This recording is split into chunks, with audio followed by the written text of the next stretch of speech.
A tea Thanksgiving dinner, my mother smiled coldly. You have your share. Be grateful. As relatives laughed, I stared at the soup.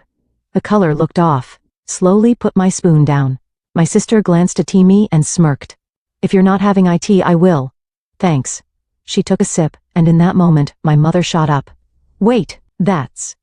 As Emily Brown drove her rental car along the snow-dusted roads of suburban Boston, she tried to suppress the anxiety swelling in her chest.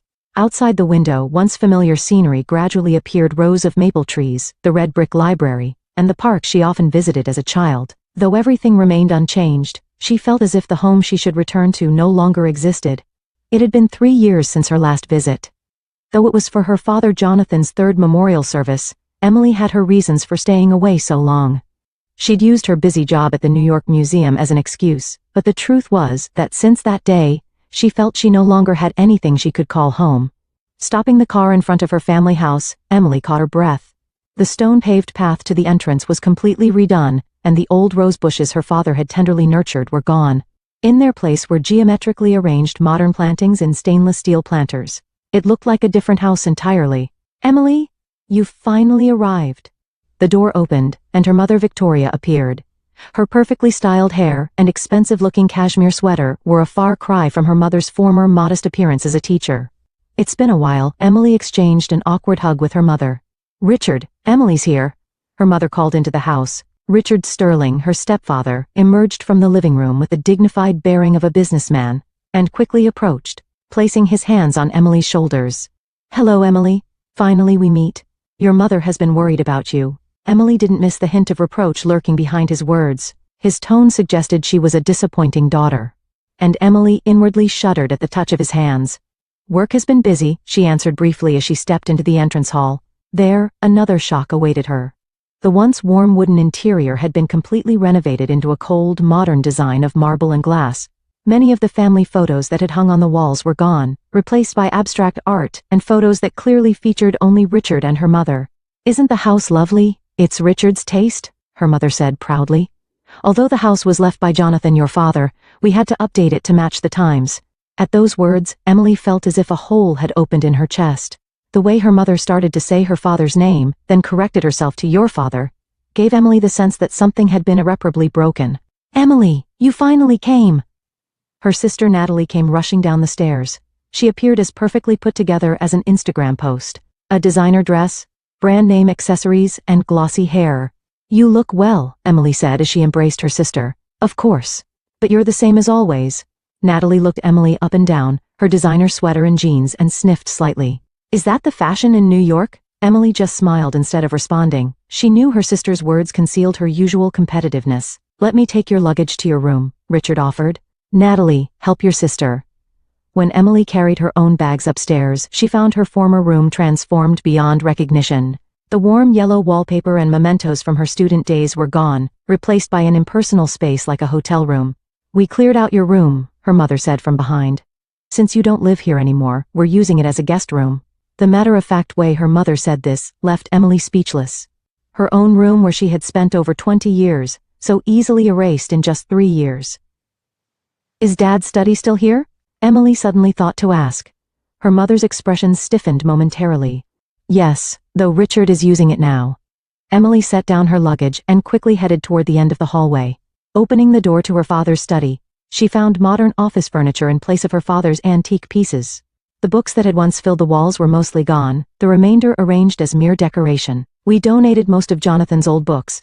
Richard appeared behind her and said, he would have appreciated the social contribution. Emily swallowed her words. Many of her father's books were rare historical texts, vital treasures for his research. What about the antiques? She asked with a trembling voice. Those too. We needed the space, Richard answered nonchalantly. That night, unable to sleep, Emily slipped into the study. She thought there might still be traces of her father. As she opened drawers, she found a memo hidden in an old document case. Numbers and letters written in her father's handwriting. It looked like some kind of code. Emily slipped it into her pocket.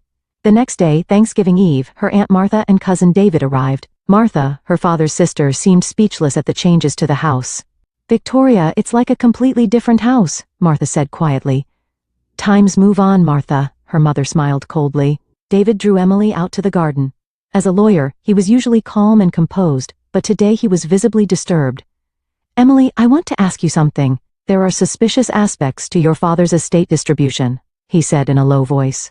"I've found evidence that some of your father's foundation funds have been diverted to Richard's real estate projects." Emily caught her breath. "That's possibly illegal. At the very least, contrary to your father's wishes." David continued with a serious expression. "He established the foundation to preserve historical buildings. If that money is being used to build new high-rise condos." Emily realized what had been happening during the 3 years she had kept her distance, and she had an intuitive feeling that something would happen at tomorrow's Thanksgiving dinner. "Is something happening tomorrow?" Emily asked. "Mother said Richard has an important announcement." David pressed his lips together. "I think it's the announcement of Richard's major project. The Old Mill District redevelopment plan." A coldness spread through Emily's chest. The Old Mill District was a place her father had spent his life working to preserve. "If Dad were alive, he would never allow it," she whispered. David patted Emily's shoulder lightly. "Isn't that why you came back? Because you sensed something?" Emily nodded. Her intuition had been correct. 3 years after her father's death, while she had stayed away, his legacy and ideals had been slowly eroded. Thanksgiving Day. Snow was falling quietly outside the window, while anxiety swirled inside Emily. She unconsciously stroked the pendant around her neck, a bronze replica of an ancient Greek coin, a keepsake from her father. "Don't you have something more formal to wear today?" Victoria, who had entered the living room, looked Emily up and down, scrutinizing her simple dress. "This is fine, Mother," Emily answered in a calm voice. "It's Dad's favorite color." Her mother's expression stiffened for a moment, then quickly recovered. "Jonathan is in the past. Today is Richard's important day." From the kitchen came the sounds of catering staff busily working. Emily realized her mother no longer cooked herself. It seemed the only dish her mother was preparing herself was the soup appetizer. "Did you make your special corn chowder?" Emily asked, and her mother smiled. "Yes, it's your favorite, isn't it? I made it especially for you." Despite feeling something off about her words, Emily nodded. It was unusual for her mother to do something for her.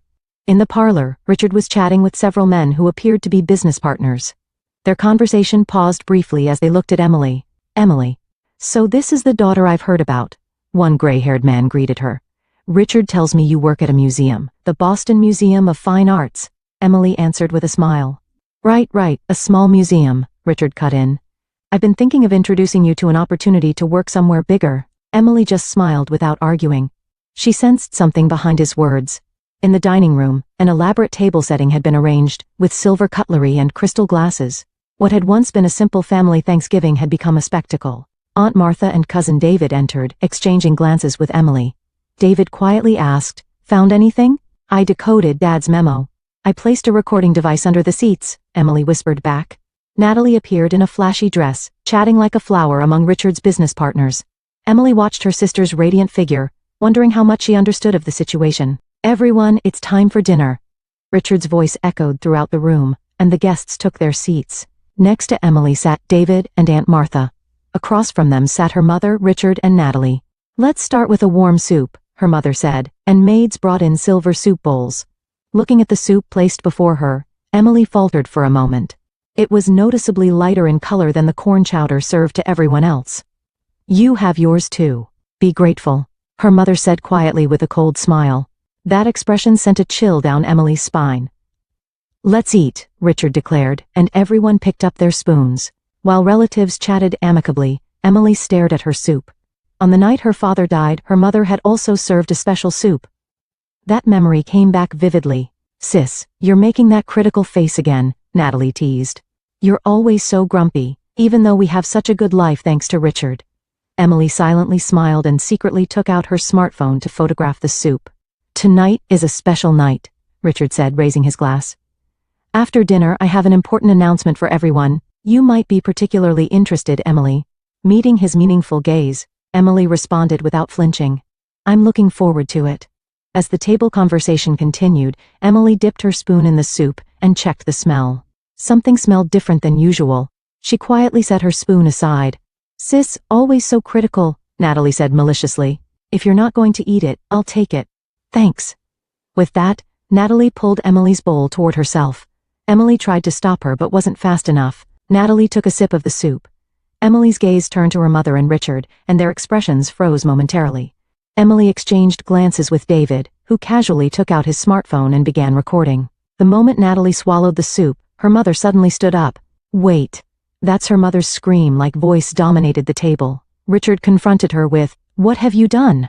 The table fell silent, and all eyes focused on Natalie. Her expression gradually changed. First confusion, then gradually signs of pain began to appear. "My stomach hurts." Natalie moaned softly. Emily gripped her smartphone, calmly observing the situation. Confusion overtook the dining room. As Natalie grimaced and clutched her stomach, the guests began to murmur. "Are you all right?" Emily rushed to her sister's side, maintaining her composure. "Ugh, it hurts." Natalie groaned in pain, nearly slipping off her chair. Mother Victoria was in a panic, shouting, "Get the medicine box from the kitchen!" But Richard stopped her with a low voice. "Calm down, Vic," adding, "Don't call an ambulance." Emily's brow furrowed at those words. Normally one would seek medical help first thing. "What are you saying?" Aunt Martha raised her voice. "This isn't just food poisoning. We should contact a doctor immediately." As she tried to take out her cell phone, Richard quickly reached out his hand, saying, "Don't panic. It's just a stomach ache." Meanwhile, Natalie's condition was worsening. Cold sweat appeared on her forehead, and her face turned pale. "Sis's soup, what was it?" Natalie looked at Emily with suffering eyes. Her gaze mixed accusation and fear. "No." Emily held her sister's hand and quietly said, "That was prepared from me." The air in the room froze. The guests' eyes moved from Emily to her mother and Richard. "What are you saying, Emily?" Her mother's voice was trembling.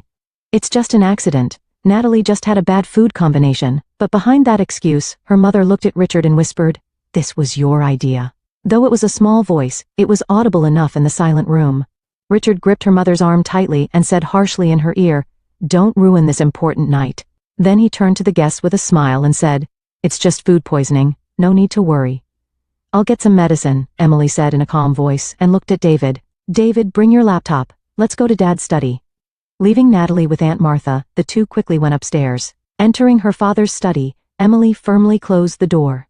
"They planned this." "I have evidence," Emily said quietly. David asked with a surprised look, "What do you mean?" Emily reached for her father's bookshelf and took out several small recording devices from a hidden storage space behind the antique books. "I planted these around the house last night." "I see." David's eyebrows raised. "You suspected from the beginning." "Dad's memo was a code," Emily continued explaining. "At first I couldn't understand its meaning, but I figured it out last night. Dates, locations, and the initials R and V. Dad was suspicious of Richard and Mom's relationship before his death, so he was gathering evidence." David began to understand. Emily opened her laptop and inserted a USB drive. "This USB contains all the data my father left, and also what was recorded from yesterday to today." The computer screen displayed multiple files. Emily clicked on the most recent recording. It was a conversation between her mother and Richard in the kitchen the night before. "Is everything ready for tomorrow?" Richard's voice. "Yes, everything." "But is this really necessary?" Her mother's anxious voice. "Emily has begun investigating the estate. We need to get the signatures before she starts asking questions." "But are you having second thoughts?" "Now." Richard's voice was cold. "It's been 3 years since Jonathan's death. We can't back out now." Emily and David looked at each other, conviction solidified between them. "I'll listen to the end of this conversation and play it for everyone," Emily resolved. When they returned to the living room, the situation had worsened. Natalie was lying down, her face contorted. Mother was distraught, and Richard was apologizing to his business partners while unable to hide his irritation. "I have something I'd like everyone to hear," Emily calmly announced. Everyone in the room stared at her. Emily opened her laptop and turned the speaker volume to maximum. "This was recorded in this house last night." The recording began. "Emily has started investigating the estate. If we make her sick tonight, we can avoid questions during the announcement."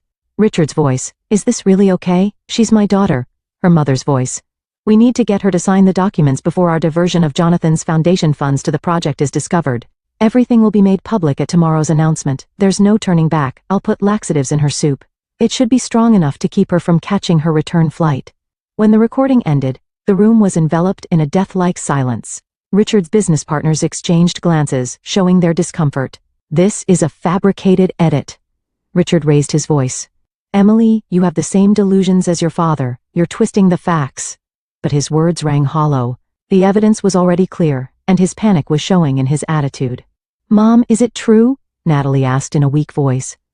"Did you use me?" Mother was at a loss for words and began to cry. It was for you all, for our family. Emily looked at David. He had regained his composure as a lawyer and said, "This is clearly a criminal case.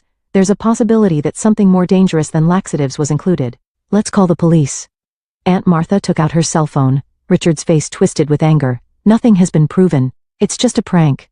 Emily clutched her father's pendant and said, "This isn't over. I intend to reveal the truth to protect Dad's legacy and honor." Across the table, her eyes met Richard's. What she saw there was fear and hatred. Emily didn't flinch, meeting his gaze steadily. "Emily." Her mother began in a trembling voice, but Emily raised her hand to stop her. "It's too late, Mother." Her voice was filled with sadness, but her resolve was unwavering. "From now on, I will reveal all the truth, how Dad really died, and what you've been doing." The room was enveloped in silence. Richard's business partners began to rise from their seats with disturbed expressions. "Excuse us." "Another time," one man said, and others followed. Discomfort and doubt were visible on their faces. "Wait, Warren. This is all a misunderstanding." Richard hurriedly tried to stop them, but the man only returned a cold gaze. "We weren't looking to invest in redevelopment in a historical preservation area. We don't want to be involved in anything with legal issues."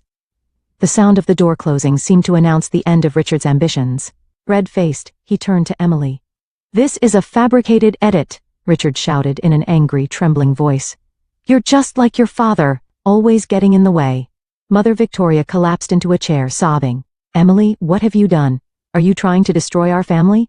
Even in her suffering, Natalie was beginning to understand the truth. "Mom, is it true? Did you use me to harm Emily?" Mother was at a loss for words and covered her face with both hands. Richard said. "She just followed my instructions," Richard suddenly said, as if regaining his composure. "The responsibility is all mine. She's a weak woman."